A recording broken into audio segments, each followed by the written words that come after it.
IB Nation Sports Talk up, rolling on a Tuesday. Ryan Roberts is going to be here in a little bit. I, of course, am Sean Steyer's. Tough crowd already in the chat here tonight. It was like 6:01 when I hit the start button, and people were already, wondering if we were going to start before 8 minutes after. Come on, guys. So Ryan Roberts is going to be here, but we've been waiting for some transfer portal news for Notre Dame for a little bit.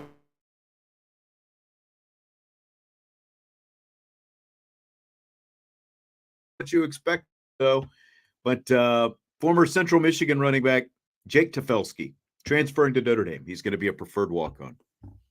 So Jake Tefelsky coming down 7 carries for 21 yards and 1 touchdown in 3 seasons at Central Michigan, 6 receptions for 42 yards as well. That's it.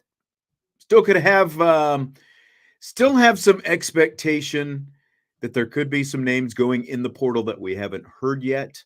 I think there are also some guys who we thought were going to go in the portal who might have changed their minds, which is going to make things interesting. That will make for some different, internal conversations over there at Notre Dame. But that's it. Again, he is a preferred walk-on. Yeah, USMA 87. He is a preferred walk-on, so it's not like he's going to take a scholarship or anything like that. Preferred walk-on type guy. Running back, maybe he vies for some special teams time and that kind of stuff, So that's kind of the extent of that. So it's Tuesday. We've got a split show as usual. Jesse's going to be in a little bit. Kinds of different topics as usual. In rapid fire.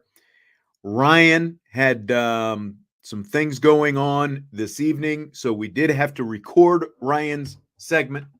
So I will kind of, try to babysit the chat and things like that while it's going on. But again, Jesse and I will be live with rapid fire after this segment with Ryan.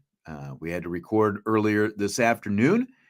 But I thought the conversation was interesting. How much do stars matter? That's what we're going to talk about today as we apply it towards Notre Dame's 7 NFL draft picks.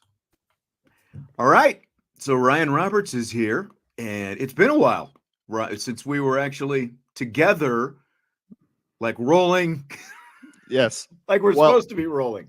Well, unfortunately, Sean, is that every time everything does work out as far as functionally, not having any last minute, hey, honey, I have a doctor's appointment type of stuff. I know, right? Then the internet decides to crap out of me in 2 different locations. But I'm here, man. I'm here. I feel like I sound good. I feel like the internet's holding up. So I think we're good here. I think we're good. Back and better than ever. So, yeah, man.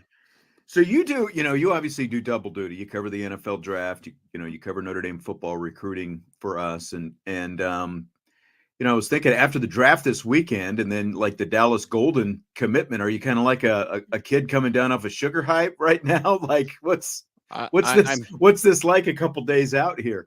I feel like I'm more like a little kid crawling back to reality, I guess. I don't know. Dude, it's Sean, we always talk about it, but like I love draft season, obviously. Like it is a great time. And then obviously with the hustle and bustle of the recruiting off season, just kind of there's something always to do. But that weekend, staying up later than I usually do, past my bedtime, doing multiple shows, writing a bunch of reports, writing a bunch of recap stories, obviously at Irish Breakdown, doing the Dallas Golden stuff. Like, I'm tired, man. I'm really tired. I mean, we're sitting here on a Tuesday and I'm still exhausted. Like, I was talking to my wife. I was like, you know what? A romantic weekend would be cool, like a getaway, but even more cool than being romantic would be being able to sleep in for a day. That would be great. It'd be fantastic. So we're hoping for that sometime in our near future. Hopefully. And before they moved the first round to Thursdays, the draft used to go all day on Sunday. So at least you had Sunday to kind of semi-recuperate, or I don't know what all you had going on Sunday, but at least there was no actual draft going on all day Sunday afternoon.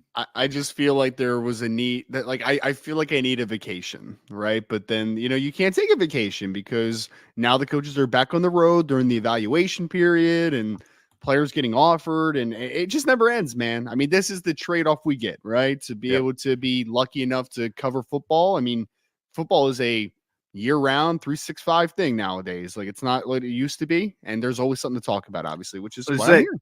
It's good for us because it's content, right? So make some money so the family's happy. Exactly. That's exactly right. That's exactly right. So an interesting perspective we're going to talk about today, combining the draft with recruiting. The NFL draft, when you think about it, it's kind of the end of the process. Well, these kids start off in high school, they're being recruited by these different schools, they're going to camps and stuff like that, getting their star rating, rankings and all those different kind of things. And I've seen Brian and some others the last couple of days asking the question, how much do stars matter? It's kind of like the all-time old question when it comes to recruiting, right? Yep. Just exactly how much they matter. And so what we're going to do is we're going to look at the 7 Notre Dame guys who got drafted, and Ryan's going to kind of hit the rewind button a little bit and look back to where they were coming out of high school, what their stars were like and kind of how they were thought of and where they've ended up now. Do you want to give your overall thesis on this, I guess, first, or, Sure. like how much stars matter? Do you want to just go one by one first? Like, how do you want to do it? Yeah. I mean, we could finalize thoughts at the end, but yeah, I mean, okay. I could put out a quick thought. I mean, because I did all these articles leading up to the draft, a little bit of a recruiting rewind so that we can kind of have some context to a journey for a player, right? Like, we're not just what the college career is, not just what the draft projection is, but like also how they got to Notre Dame to begin with. And I would say for me, Sean, stars matter. I think they matter, but I do think that people fall victim to blindly following stars is kind of the best way to put it, right? I mean, I always tell people, don't trust 100% of what I say about a player, right? Like my opinion on the film. And you shouldn't do that in the NFL draft space. You shouldn't do that in the college recruiting space. Like, you shouldn't do it. It should be a guideline. I think that offer lists are very important. I think stars can matter, and I think they do matter for the most part.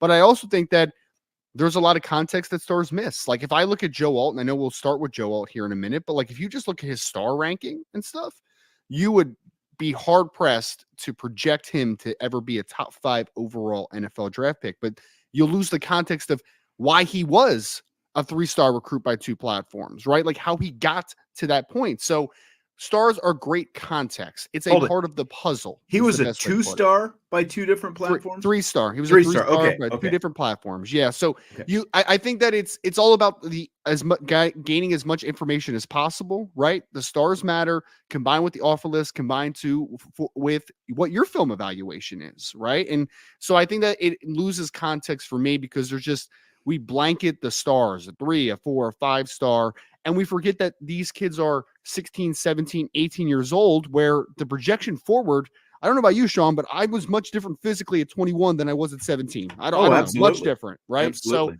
I think it just loses a little bit of context, and I am a big fan of context and as much information as possible when making an educated decision. I'm kind of curious because, and again, you're our recruiting guy. You're in the weeds on this much more than I am. I've followed it more closely since I've worked here at Irish Breakdown than I did before. I've obviously, once signing day was coming up every year and stuff like that, you start paying more attention to it.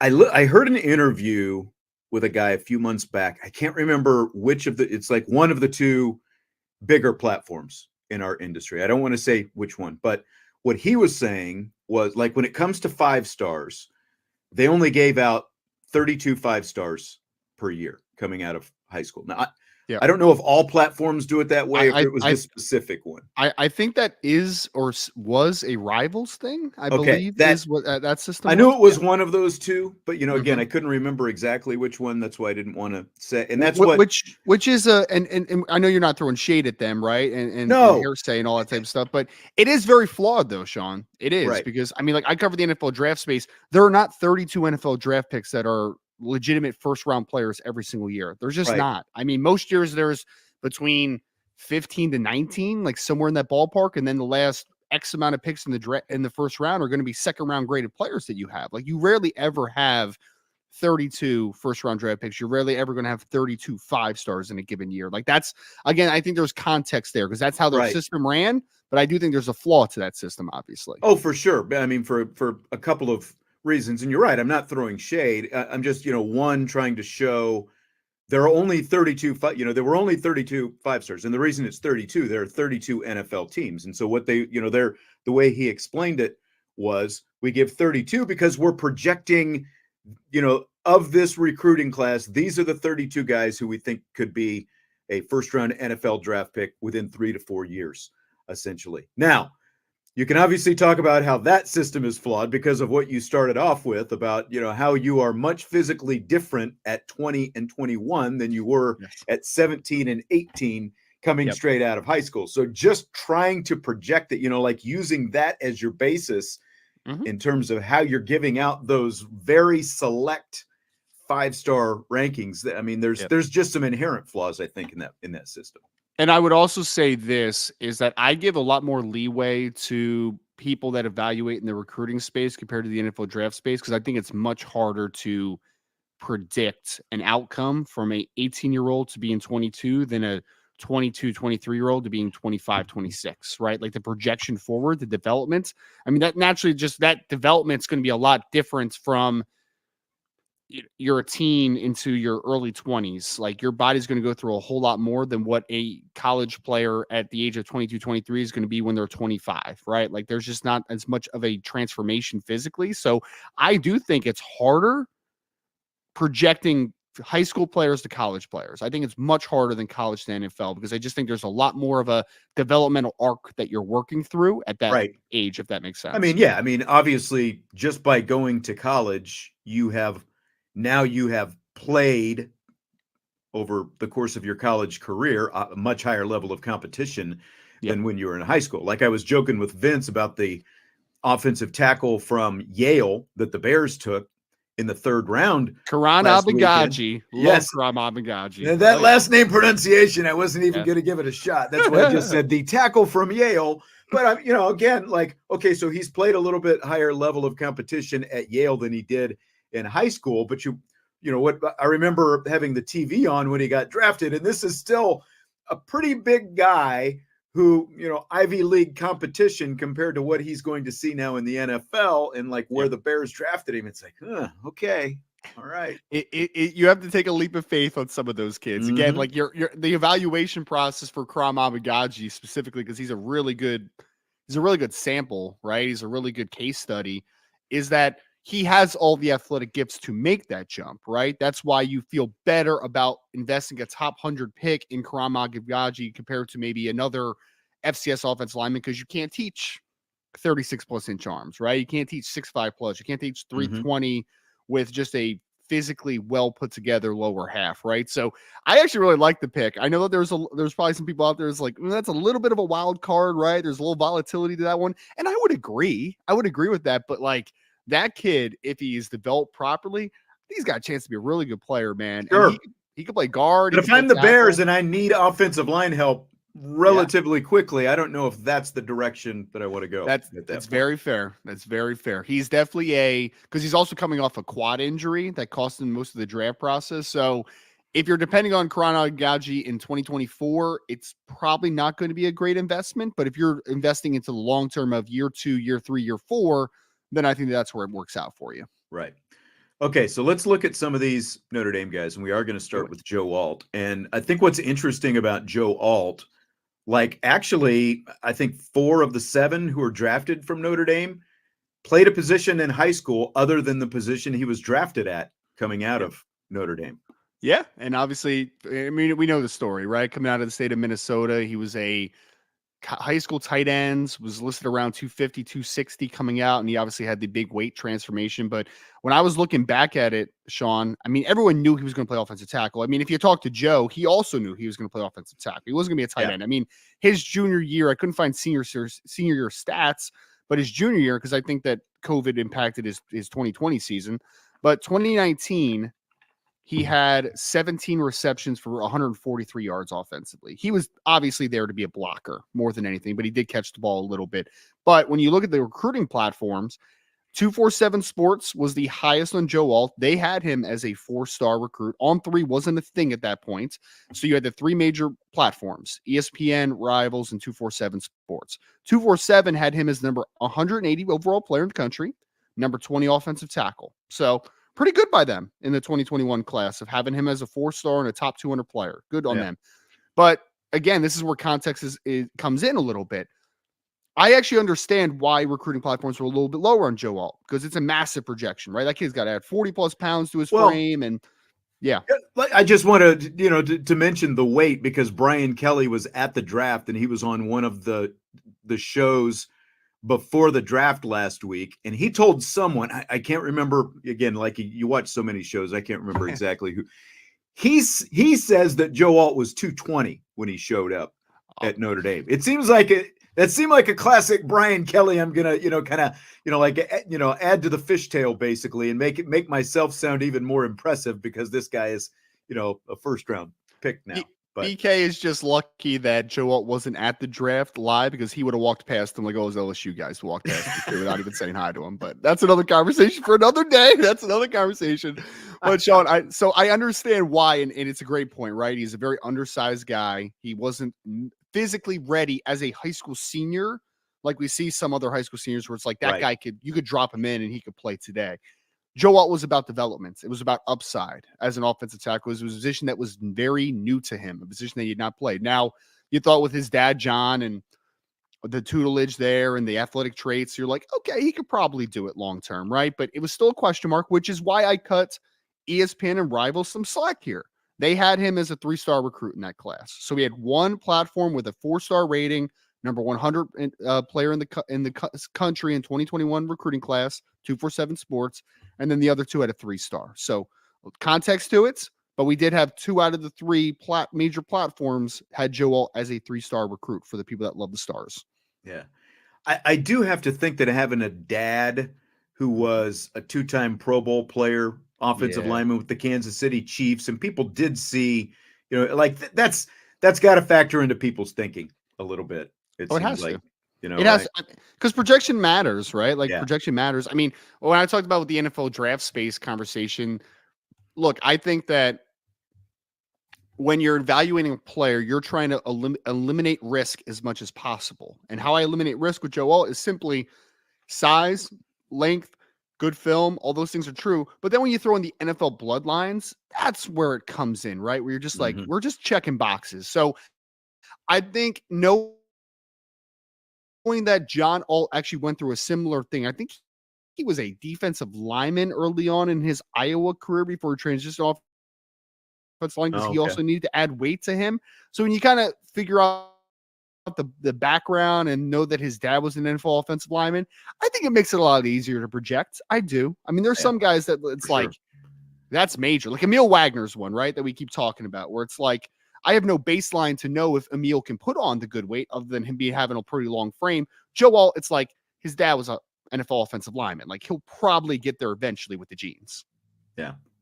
Yeah. Really good point. Like he was he was already big and athletic. And when you look at how the dad, ended up filling out his physique. Yeah. I think that there's, again, there's not too much to project really. Blake Fisher just kind of seems like a guy who, kind of like right down the line, didn't necessarily overperform, underperform based on recruiting rankings. What do you think? Yeah, so it's a great parallel that were created because obviously the 2 offensive linemen were the 2 first selected from Notre Dame. Number 5, Joe Alt, the Los Angeles Chargers. Number 59 overall in the 2nd round, Blake Fisher's drafted the Houston Texans. Great fit for him, by the way. I really think that Houston Texans is a tremendous fit for Blake. I do too.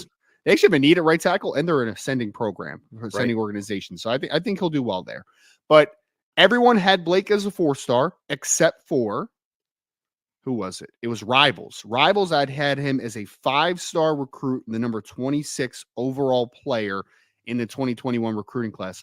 Just fascinating to look at for me, though, right? Because I look back at it, honestly, Sean, I feel like we would have appreciated Blake a whole lot more in his 3 years at Notre Dame if Joe Alt wasn't on the other side of him. Because then you're like hyper focusing and comparing him to a guy. Then you say simply, Blake was the higher recruit. Why isn't Blake better than Joe? Why isn't Yeah. Blake as good as Joe? And in reality, again, it's why the stars can be flawed a little bit. But Blake was still a good player at Notre Dame. Should he have been better?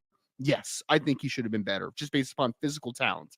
But he was a 5-star recruit, number 26 overall by Rivals, consensus 4-star otherwise, beside for Rivals. So he was a very highly rated kid. I think he was a top 100 kid by 3 different, actually, maybe all 3 platforms. I think the other 2 platforms had him in 80 something overall, if I believe. Number 84 and number 87 in the class by ESPN and 247 Sports, respectively. So top 100 player across the board, 5-star by Rivals, Blake Fisher.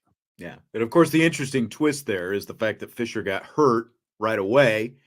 He was the guy who actually started off at left. He was supposed to be the tackle, dude, man. then, He was the golden child, man. I know. remember before I even got to Irish Breakdown, I remember Brian had Ryan Harris on because Ryan Harris was the last guy to start as a true freshman at Notre Dame at left tackle to begin the season, I believe. And yeah, man, it was the same thing. It was about, he was supposed to be that guy. He was supposed to be 3 and done Blake's going in the first round. And obviously his career did not quite materialize quite to that point, but I mean, still a successful career. You're a top 64 overall player in the draft, and you were still a good player for Notre Dame and multi-year starter. So it should still be looked at as a success, in my opinion. It's just unfortunate for Blake that he has the parallel to being compared to Joe for the rest of his life, or at least during his Notre Dame career. Yeah.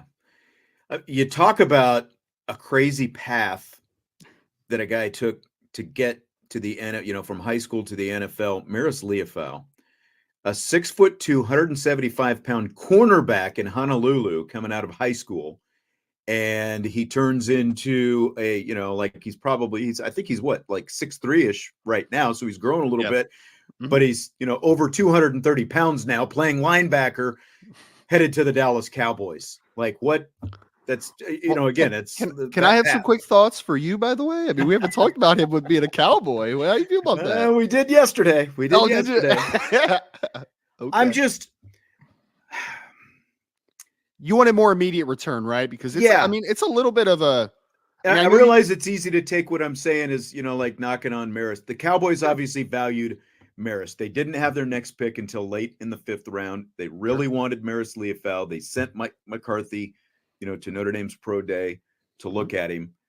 But they also needed a running back, and they never ended up taking a running back in the draft. I felt like they could have taken a running back there with that 3rd round pick and still probably gotten Maris in the 5th round if they had waited. I don't know that other teams place the same value on Marist as they did there in that war room in Dallas. What do you think? I had him projected to go in the 5th round in my mock draft.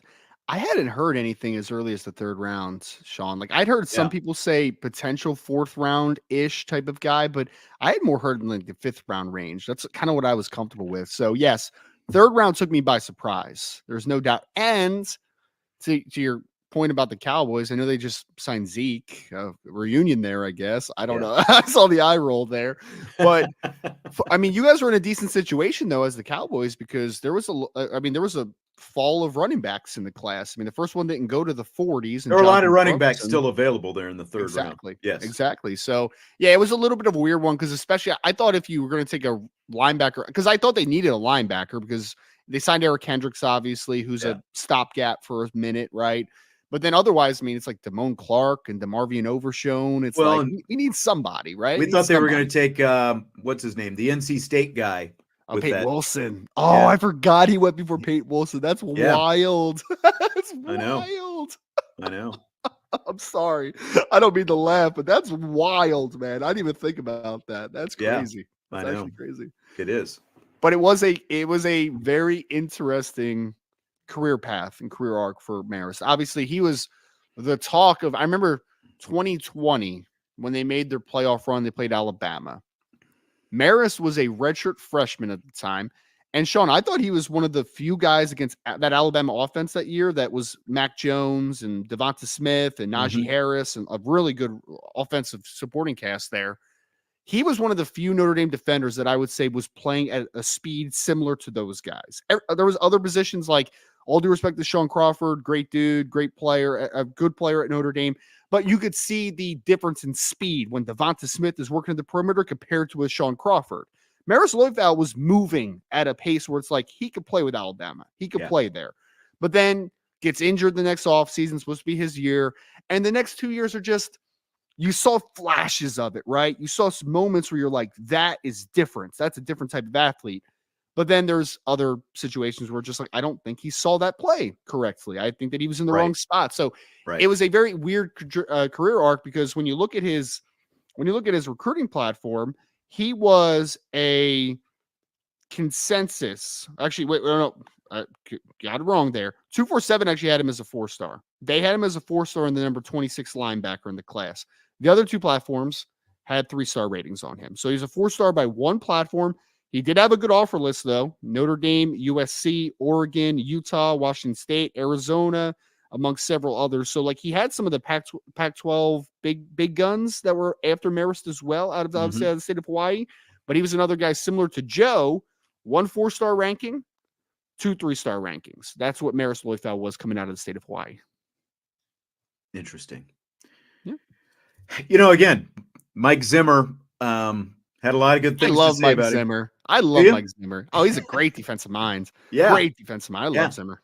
Yeah. I mean, when the Vikings were at their peak a few years back, I mean, they, like, Harrison Smith was at his peak still, in his prime. That was defense was a big reason for Eric Hendricks and Anthony Barr. Yeah. And they had a lot of good dudes back then. Linval Joseph was in his prime at that point. Like, Vikings were a good defense. I mean, he was really good with Dallas the first time around as the DC, and he was excellent with the Cincinnati Bengals as their DC. So I think he's a tremendous defensive mind, like, no doubt about that. Yeah. I mean, he sees something, I think, very specific in Leofau that he thinks that he can bring. So I'll be interested to see exactly how Marist continues to progress. But as Vince and I were saying yesterday, the fact that Marist has been in Al Golden's NFL system for 2 years now, I think that gives him a leg up heading to the NFL as well.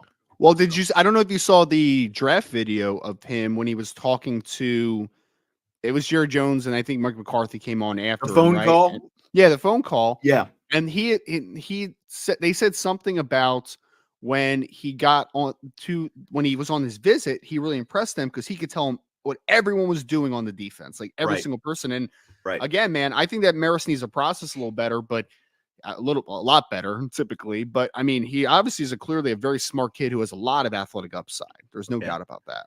Feels like he just sort of needs to trust his eyes, I think. Yes. A little bit more. I agree 100% on that one. Yeah. Yep. All right. Cam Hart's another guy. I think his backstory is a little bit more well-known by Notre Dame fans, not just the injuries that he's had here at Notre Dame, but the fact that he did come here as a receiver, but he was a wide receiver and safety in high school and didn't have necessarily the highest star ranking, I don't think. Yeah, I mean, his offer list was okay. I look back at it coming out of good counsel, and he had Notre Dame, he had Michigan State, he had Kentucky, he had Maryland, North Carolina, Virginia Tech, Georgia Tech, Purdue, Boston College, Pittsburgh, West Virginia, Duke, Rutgers, Syracuse, Indiana. So he had a decent offer list. It was okay. But no, out of all 7 guys, Cam Hart was the lowest rated recruit of all these 7. Easily. He was a consensus 3-star recruit amongst the 3 recruiting platforms in the 2019 recruiting class. He shone on the 247 composite ranking, which takes everything into account, all of the platforms. He was rated as the number 635 overall player and the number 79 wide receiver in the 2019 class. So yes, this is a consensus 3-star. And some people had him like almost in the thousands as far as like being ranked as a football player. It was close. It was like in the 800s, I think, by one platform. So yeah, Cam was by far, out of the 7 guys who were drafted by Notre Dame, he was the lowest ranked guy that we're going to talk about today. Interesting. So what do you think about kind of how it turned out for Cam Hart this weekend? It was a weird conversation because he's falling, right? He's falling. I expect him to go in the late 3rd rounds. He was there in the 4th. I'm just like, that's kind of weird. But then we got to the 5th round, and I'm just like, because then, and I said this kid's name on the podcast yesterday. So I again, I'm apologize for throwing shade, but Los Angeles Chargers actually drafted a corner earlier in the round named Tarheeb Still out of Maryland, who I didn't even get to evaluate this cycle because I just did not hear any draftable buzz on him. But he goes in the 5th round before Cam, and that was like at pick 133 or something, Sean. No BS. I texted a scout that I know in the NFL of a team that was not nearly on the clock. Like he was just not even in the realm of possibility because I needed a honest opinion. I was like, hey man, was there a medical red flag that popped up on Cam late? Like, was there something that popped up?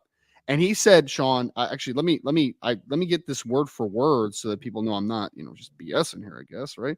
But so my scouting friend said nothing major on Cam. Surprised to see some of these corners go before him. So literally a person in the NFL, a scout that had scouted Cam Hart was kind of like, that's weird that some of these guys are going off before him. So no medical red flag, man. There was nothing involved and nothing major. So that means that you just got to check and make sure we're all good type of thing. But there's no major red flag is hey, we got to drop him down the board. He's a no-go type of situation. Right.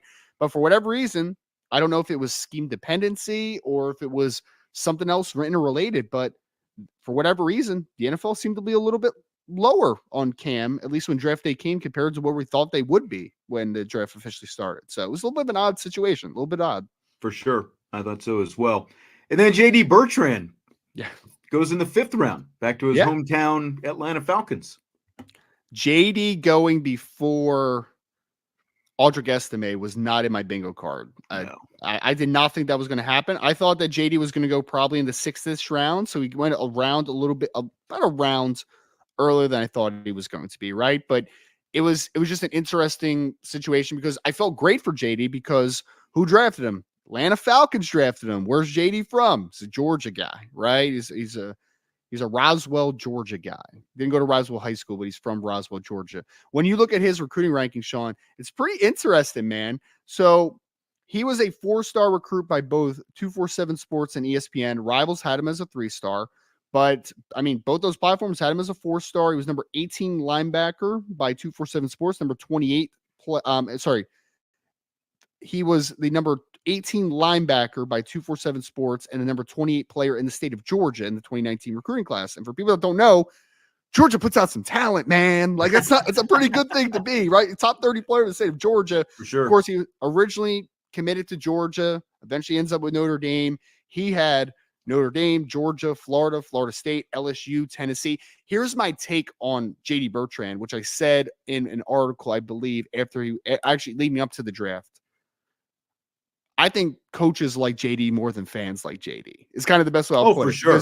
You look at his offer list, really good offer list. And then he gets drafted a little bit higher than fans probably think that he's going to get drafted. Mm-hmm. That indicates to me that he's a pretty good football player that teams like, that coaches like. And I think that obviously speaks volumes to that. But two 4-star rankings for JD coming out of 3 services. I mean, they called him Captain America in his, in his draft call and all that stuff. I mean, Al Golden has raved about the guy from the minute Golden got here. I think it's, and I think with Leofau as well, both of those guys together, that's something that since Al Golden got here, he one of the first things that he talked about was how smart the Notre Dame guys are and how they can process all the information and all that stuff. And I'm sure that those NFL guys love that as well when they had the chance to sit down and talk to both of them, just how they are, like you mentioned how Leofau knew where everybody else was supposed to be. And that JD Bertrand is in that same boat.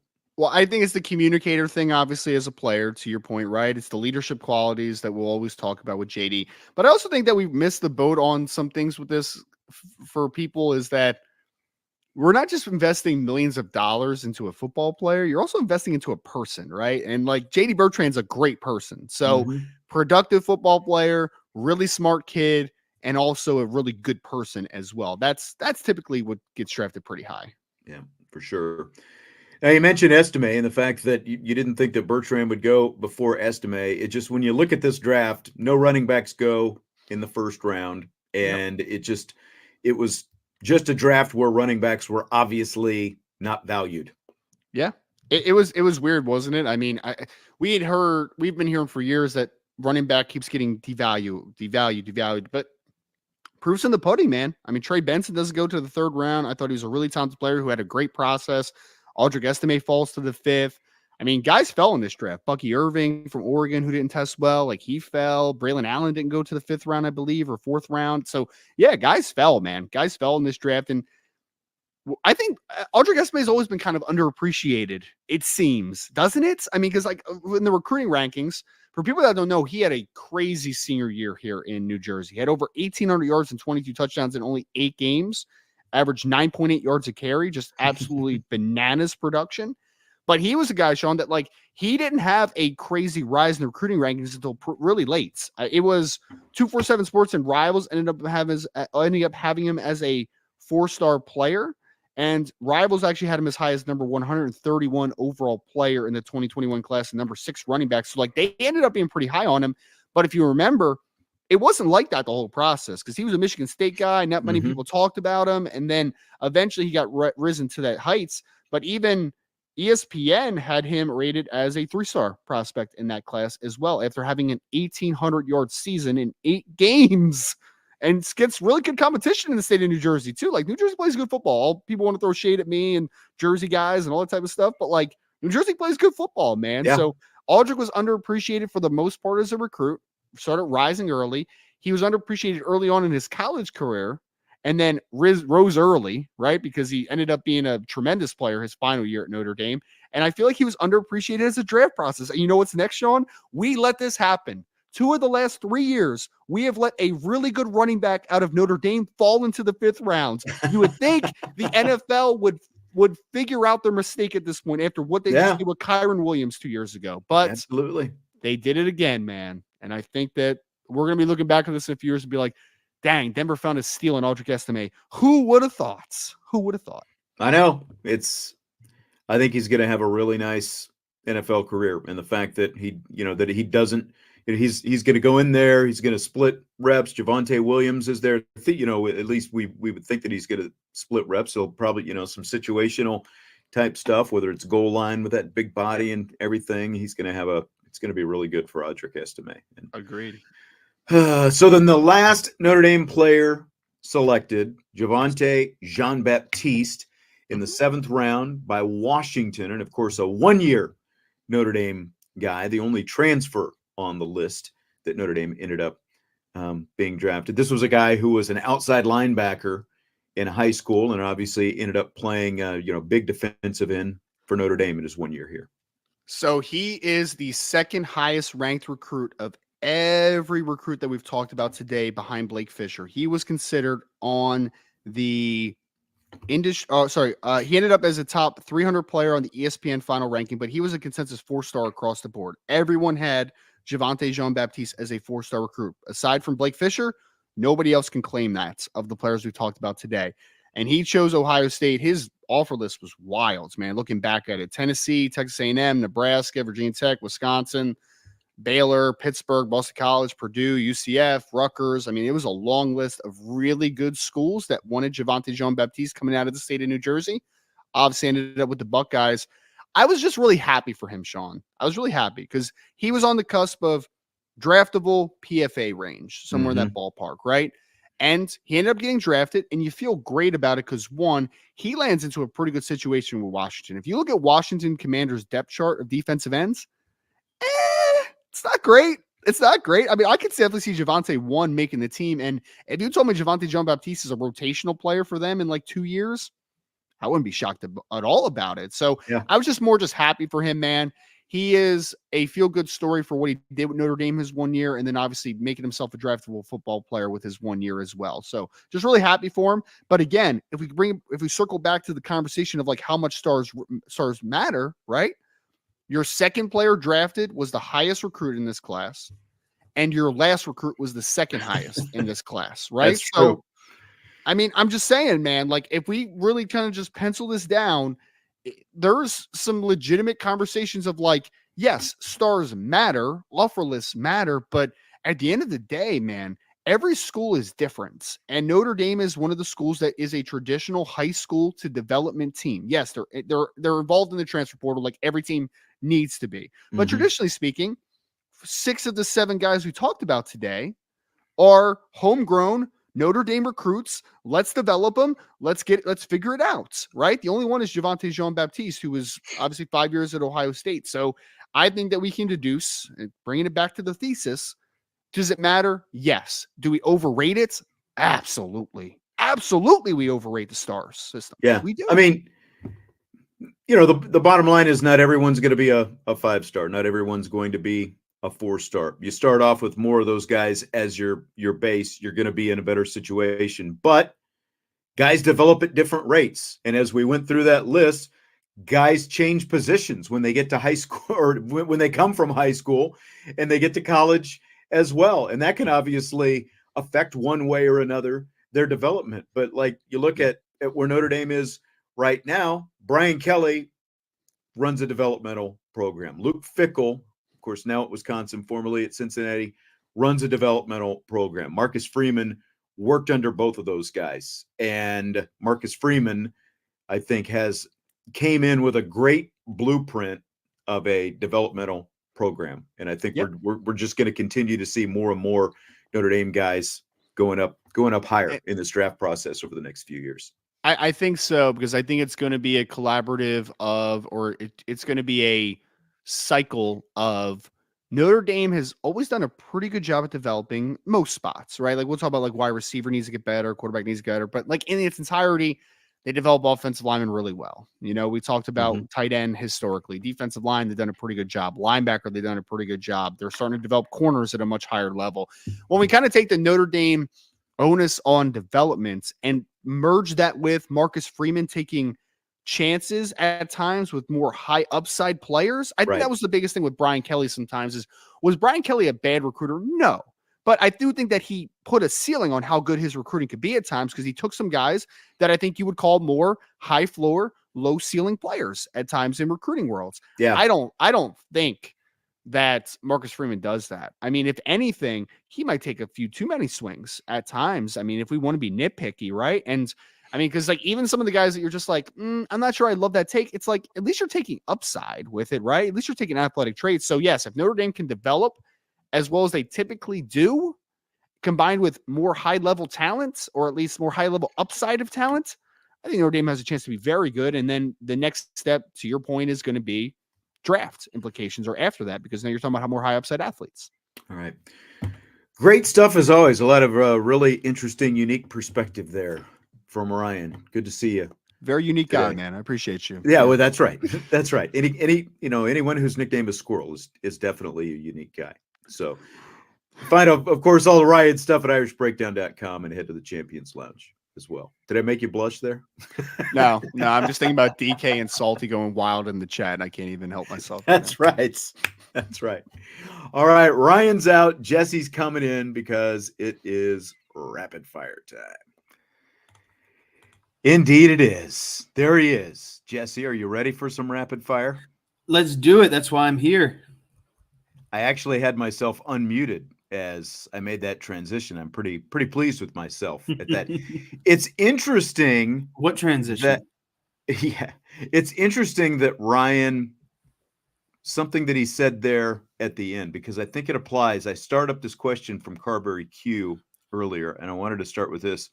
He says, Reggie Brooks thinks we should ride with Steve Angeli this year. And now, I love Reggie Brooks. Reggie and I used to do radio post-game show together, known Reggie for a long time. Respect his opinion, obviously.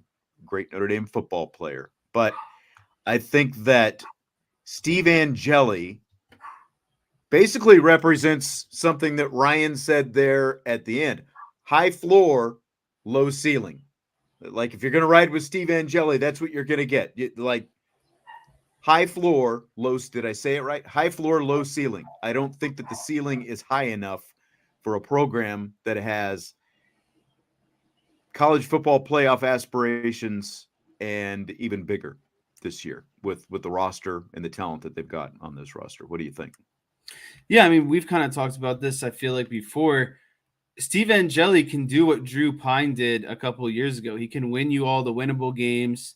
He could maybe get you to a playoff game, but does he really have enough in a playoff game to be the difference maker, to be the guy that's going to win you the game? Like, this team isn't built like Michigan, where they could play similar style of how JJ McCarthy played quarterback at Michigan. Notre Dame's just not there yet in terms of how much, look at how many Michigan guys got drafted. Was it 13 guys? I think it was 12, 13 Yes. guys. Like Notre Dame doesn't have that all together right now. So they need their quarterback to be more of an impact player. And so in games against, Florida State, potentially Texas A&M, when you need a difference maker at quarterback, and definitely, in the playoffs and as you're progressing towards a national championship, you need a Riley Leonard type quarterback. Steve Angeli isn't going to put you over the top.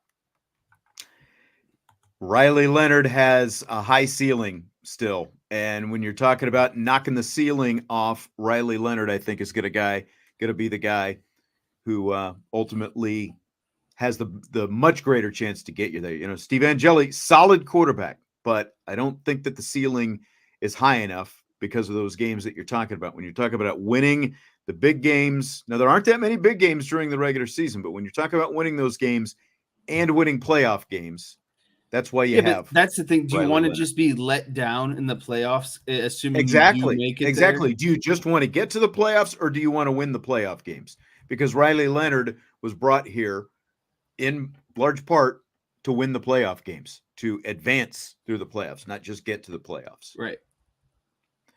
Speaking of Riley Leonard, a record 6 quarterbacks drafted within the first 12 picks of the NFL draft last weekend. Scale of 1 to 10, how confident are you that Leonard will go in the top 12 of next year's draft? I had to put this at about a 5 out of 10. I think there's a 50-50 chance. I did a lot of homework on this one, so you're going to have to kind of okay, here we go. Follow me here a little bit. So you have to kind of look at who will be in the market for an NFL quarterback next season. Good call. Yeah, I went division by division. So you have the AFC East. How many teams? Dallas Cowboys. They're gonna win 6 games this year, and they're gonna jettison Dak, so they'll be in that running, right? This is my okay. my breakdown here. I'm trying to stir you up. Right away.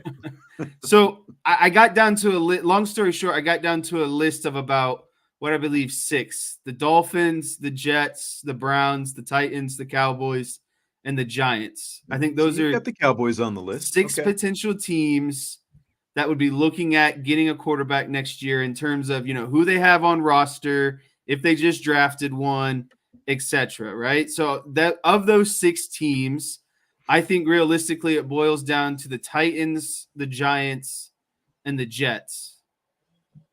You got, Will Levis at quarterback. I don't think that's going to go well. Daniel Jones is not going to go well again for the Giants. So when are they going to pull the plug on that situation?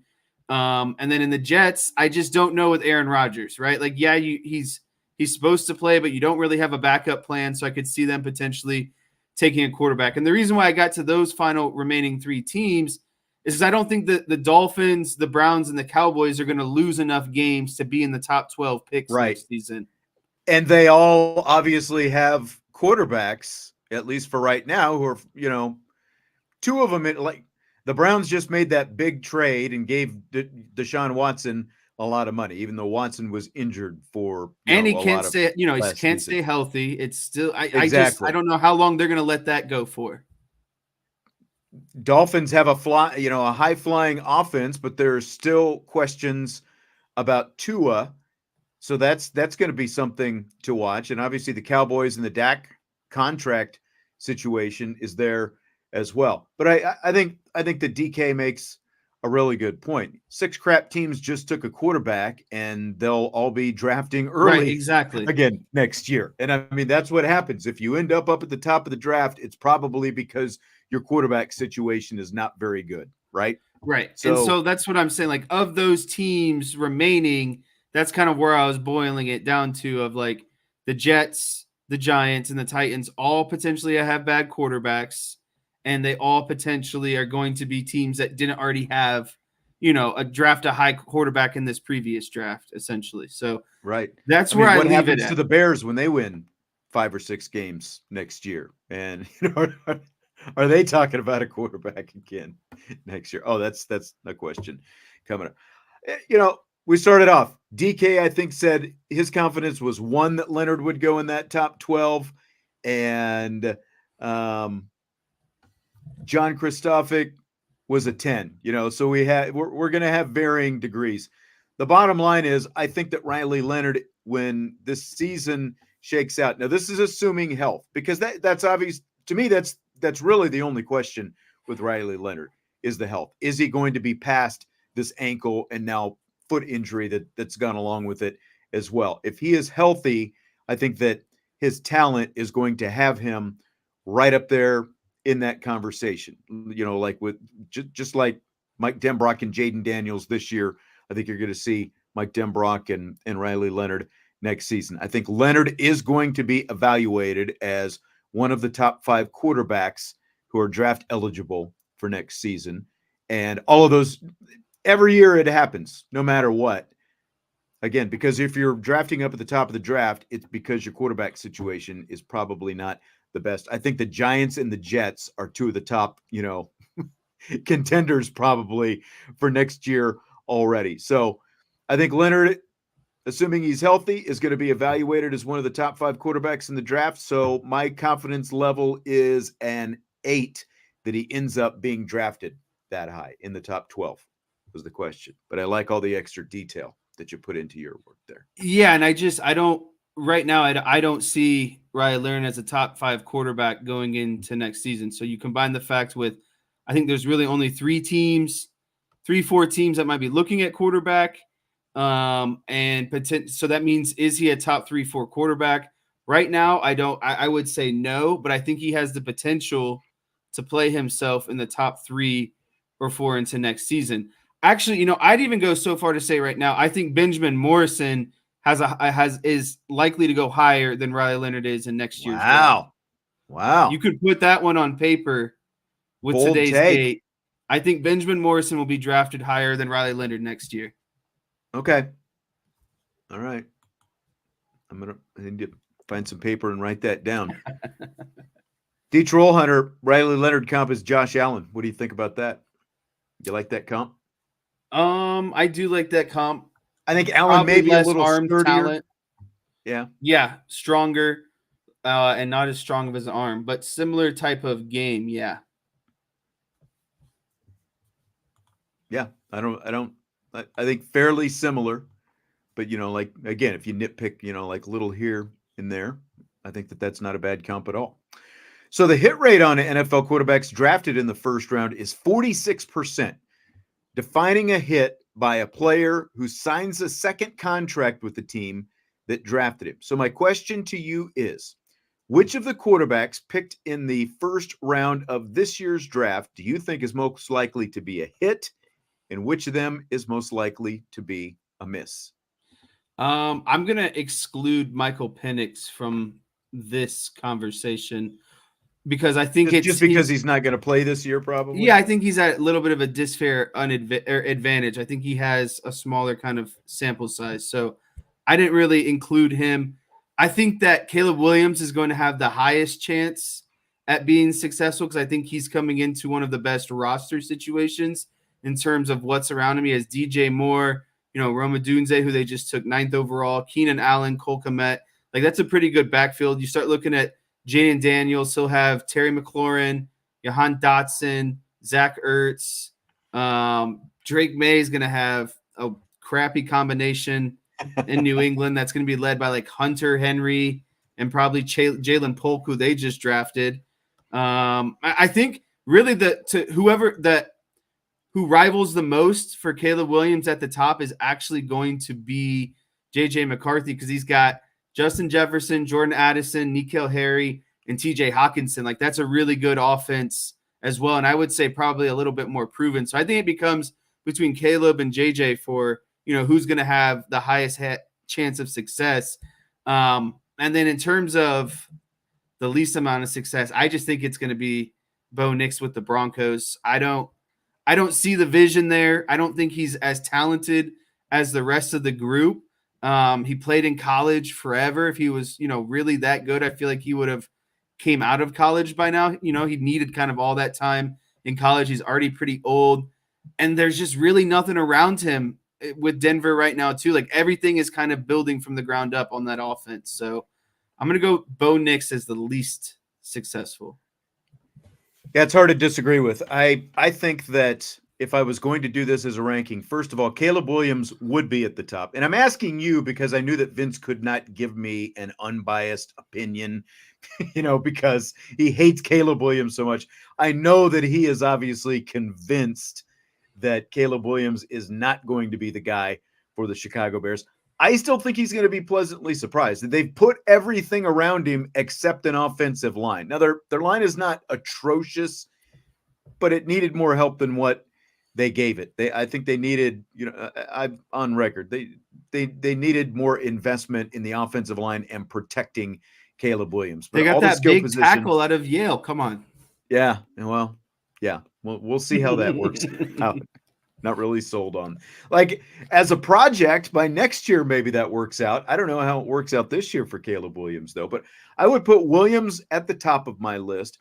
I'm not completely sold on Drake May because May, I don't see that much difference between May and Sam Howell. So I don't know.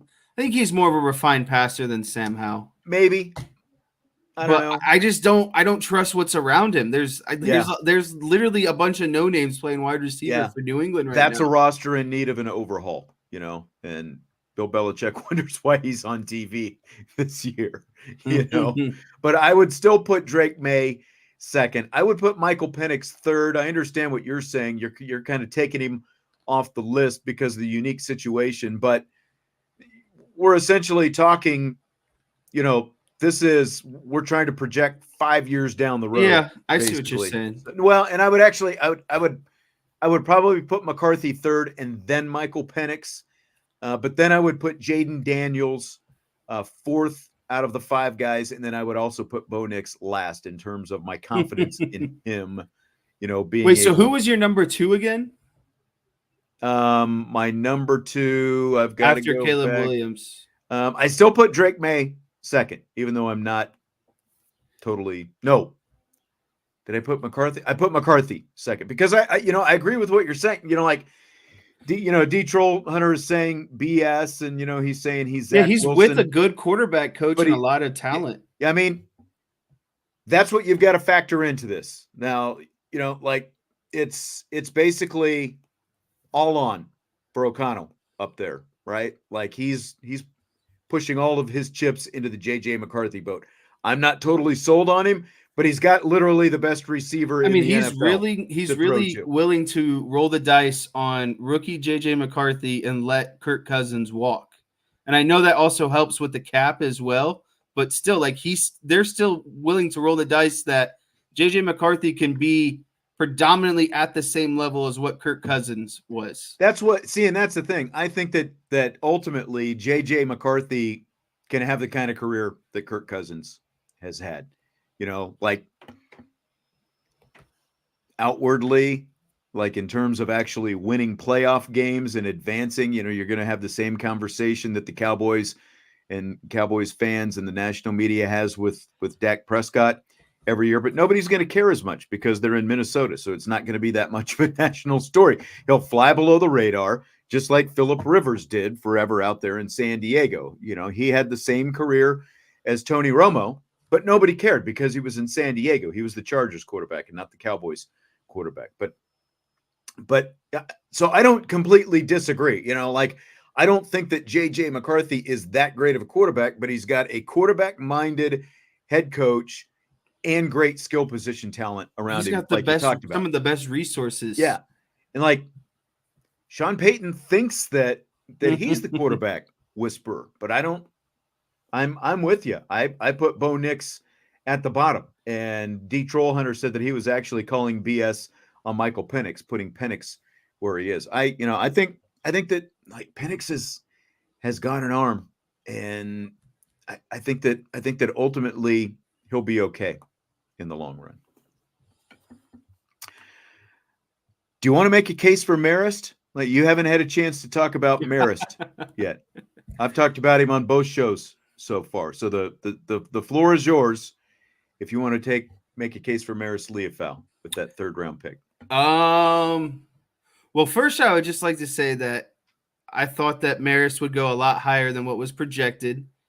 And I think a lot of Notre Dame fans were a little bit down on him. But again, he has a lot of intangibles and skills that translate really well to the NFL, like stuff that can't be taught, like really good arm length, his IQ, his overall athleticism. Do I think he was a third round reach in terms of other teams that might have been in that situation? I do think so. But I think that the Cowboys weren't willing to roll the dice knowing that the pick was, they didn't have a fourth round pick. Right. And they wanted that linebacker. That's who Zimmer wanted in his system. And they were really impressed with his football IQ and his ability to kind of probably play different linebacker positions. And so, yeah, he was a stretch for probably any other team in the third round. But for the Cowboys not wanting to miss out on their linebacker pick, who their defensive coordinator told them who to pick, I think they were just pretty handcuffed into that situation. And I mean, regardless of if it's a reach or not, as a Notre Dame fan, I'm always happy when a guy gets drafted to the Cowboys from Notre Dame. So if it's a slight amount of reach or not, I think it's covered up by the fact that it is a Notre Dame guy. You know, I have that much more confidence in him. And I think that his ability to be a really smart football player helped him and really impressed Mike Zimmer. Yeah. And, somewhat similar to the situation up there, Zimmer, ironically, obviously was in Minnesota before. Are you confident, though? I'm confident in Marist as a situational linebacker, like like third down, and those kind of things. Are you confident in him as an every down linebacker as a rookie, considering the linebackers, the situation that that Cowboys linebacker room is in? Because I think they're going to have to lean on him quite a bit, considering where they picked him and what else they, basically lack in that room. Yeah, I do think that I think he's going to get a lot of playing time? Yes. Do I think that he has some things to clean up to have to get more confidence out of me? Yeah. I don't know. It's just TBD. You're kind of on the fence, it sounds like, a little bit. I mean, I just trust that Mike Zimmer again is like, he's a really good defensive coach. Like, and if he had such instinct, that's what I'm banking on. That's what I mean. Like, if Mike Zimmer, a known really good defensive coach that became a head coach, has a ton of confidence in a player and that he's going to fit his scheme, then I have no other choice but to really believe it, because in the end of the day, Mike Zimmer knows more about football than I do, And so a lot of people up here are talking more than about, any of us, right? No, yeah, and a lot of people are on here saying, Maris not smart and his IQ and everything. Like, listen, Zimmer said, I knew I wanted to pick you when you told me what every single person on the defense should be doing. Maris knows how the whole defense should be functioning, not just his specific role. And I think that's what people got caught up at Notre Dame, is it was a scheme type of defense. Like, even if Maris wasn't making the play, he was funneling or allowing the play to flow to whoever the defense was set up to go to. And that's more of an NFL style defense. And you combine Al Golden, and I'm sure he's had conversations with Zimmer. Like, this guy has to know that Maris can be NFL ready. So again, if that's the case, then that's all I have to trust. Excellent point. We'll move on. You got a couple points there. We need the around the horn style. I know. Put the points up on the screen as we go. Fill in the blank. Michael Mayer should fill blank that the Raiders drafted former Georgia tight end Brock Bowers with a 13th overall pick. He should feel hesitant, but not too hesitant, because I think Bowers is going to work more so out of the slot and maybe some other personnel groupings that involve Mayer. But I think Mayer is still going to be involved in your inline blocking, passing situations, like more so your true tight end packages, because I don't think Bowers is nearly as good as a run blocker. Mayer is more the Y tight end, the inline guy. Yeah. And Bowers is more the U tight end who's going to be in the slot and move around. Right. And so do I think that Mayer might see a little bit less targets and maybe some receiving yards? Yeah, but I still think, again, I think they're strategically going to use them in personnel packages. So I don't necessarily see a huge amount of drop off, because it's like you have a true tight end in Mayer, and then you have almost this kind of like flex hybrid, wide receiver, tight end. Like maybe, when you go spread but still want a tight end, you have Bowers on the field. But again, when you're doing true inline running, Mayer's going to be on the field. I mean, Antonio Pierce should just call up Cleveland and see what Tommy Reese is doing and think about bringing Tommy Reese as the new offensive coordinator. Like, you got that 12 personnel ready to go now. Yeah, I mean, just bring him out there at this point. You do have a new head coach in Antonio Pierce. You do have a new quarterback in Gardner Minshew, and you've got basically the two best tight ends in college football over the last 5 years, basically. When you look at how long both of them had been in college, going back. So I think that because they have different skill sets, as you were alluding to, I think that they both can thrive. It's just that Mayer probably not going to be the recipient of too many targets. It's more likely going to be Bowers. I'll be curious to see, if the Raiders are able to put together much of a downfield offense with what they've got. But, like Cole Kmet with Luke Getsy as his offensive coordinator. And of course, Getsy is now the Raiders offensive coordinator because they fired him after last year. But Cole Kmet had career highs with 73 receptions for 719 yards last year. So, if I'm Michael Mayer, I'm probably not feeling great because they spent a high first round pick on another tight end. But at the same time, I think that because they do enough differently, I think that there's a place for both of them in that Raiders offense this year. So the Indianapolis Colts drafted former Texas wide receiver A.D. Mitchell in the second round last week. Mitchell was a potential first-round pick who slid to the second round amid reports that cited anonymous sources that he interviewed poorly and was a difficult player to assess. So Colts general manager Chris Ballard, he was not all too happy about any of that. No, I mean, I read some of the bull that was said on TV. I mean, just the typical, excuse my language, our typical league, unnamed sources, bad interview. That's such bull. I mean, it is. It's bull. Like, put your name on it. I'm tired of, we tear these young men down. These are 21, 22 young men. And if people out there can tell me they're perfect in their lives, it's crap. It's crap. This is a good kid. And, for those reports to come out, like, I said it last year, it's bull. I'm sorry. I apologize for the language. I don't, but I do. I don't, but I do. So Chris Ballard setting a record there, I think in 60 seconds for bleepables.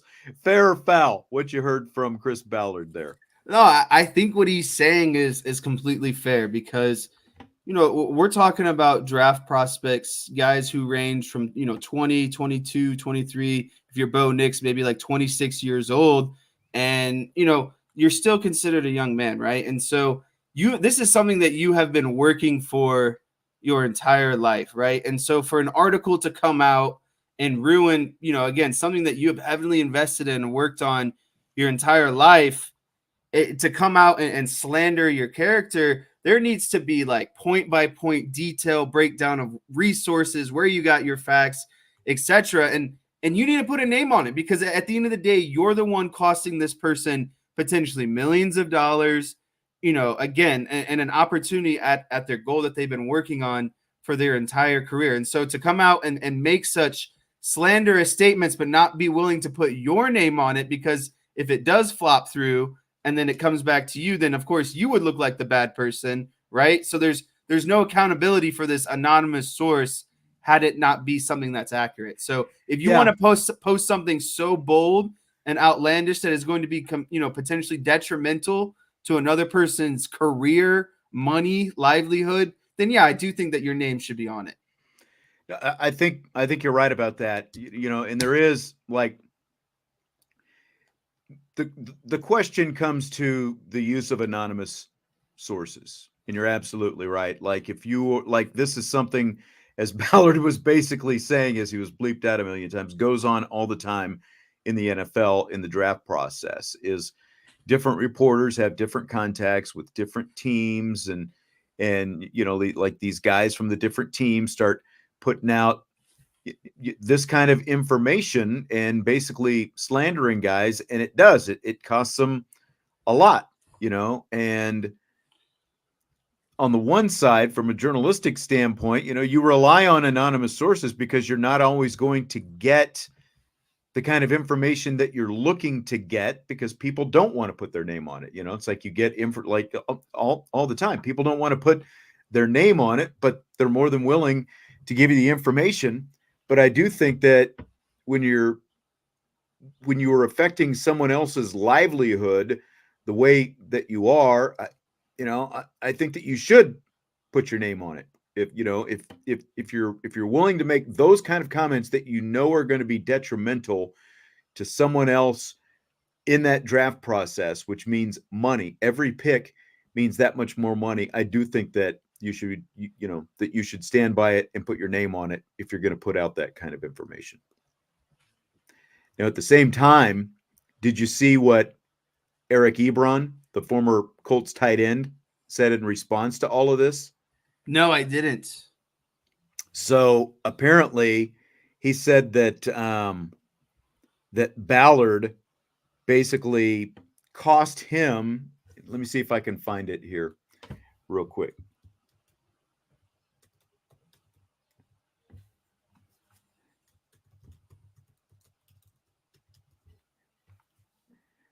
So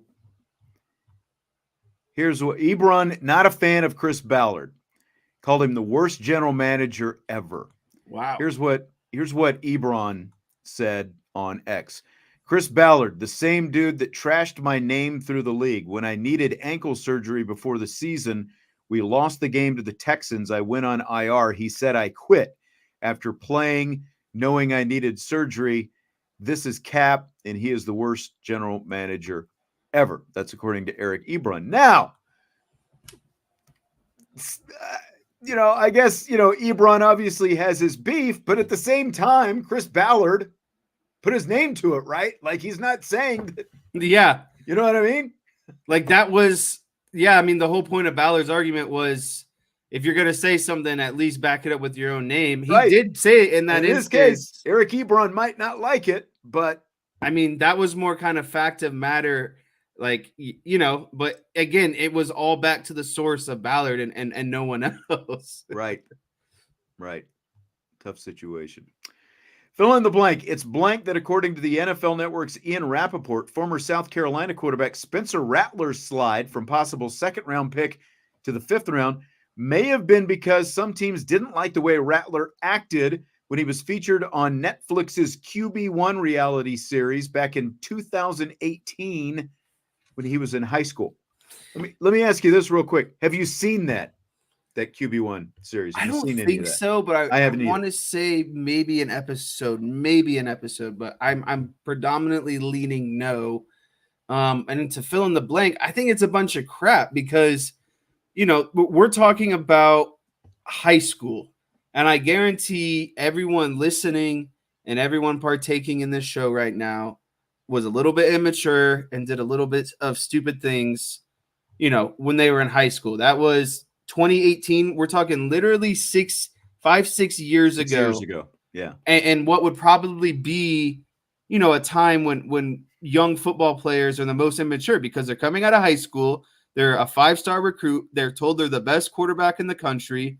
So yeah, like, I do believe some of those things happen. I, on the flip side, do believe, though, like, if that's what you were hearing, then see how he conducted himself in an interview. You know what I mean? Like, is what he's, said to be doing line up to what you're seeing in this interview? So I think that is the assessment that has to be made is this, comparable to what we're seeing right now? So if the answer was then okay, then I see it, because then that's kind of like reinforcing material. He's always been like this. But if he's not acting like that now, then what's the big deal? Because again, back in high school, well, I mean, I know from personal experience, just tons of dumb stuff.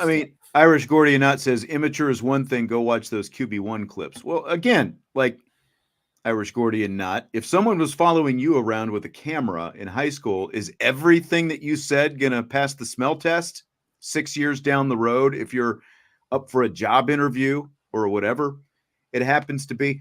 I know what you're talking about, because like the clip that I saw, he was basically, not speaking well of his receivers, because like there was a pass and, like the guy was, what one of his receivers was like, hey, you're ripping me all the time, telling me I suck. How about you try to lift me up a little bit? Again, this is a high school kid though.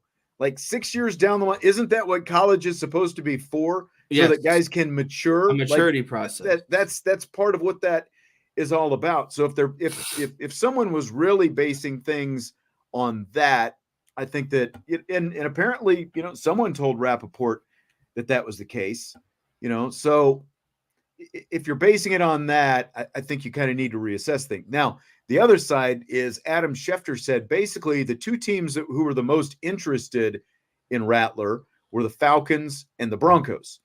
And they obviously both took quarterbacks high in the draft. So essentially, the two teams who had the most interest in Rattler after taking those quarterbacks in the first round had no more interest in Rattler. So he says that's the real reason that he fell. Maybe it's a combination of all this stuff, because again, I believe Rappaport that someone, anonymous sources, right?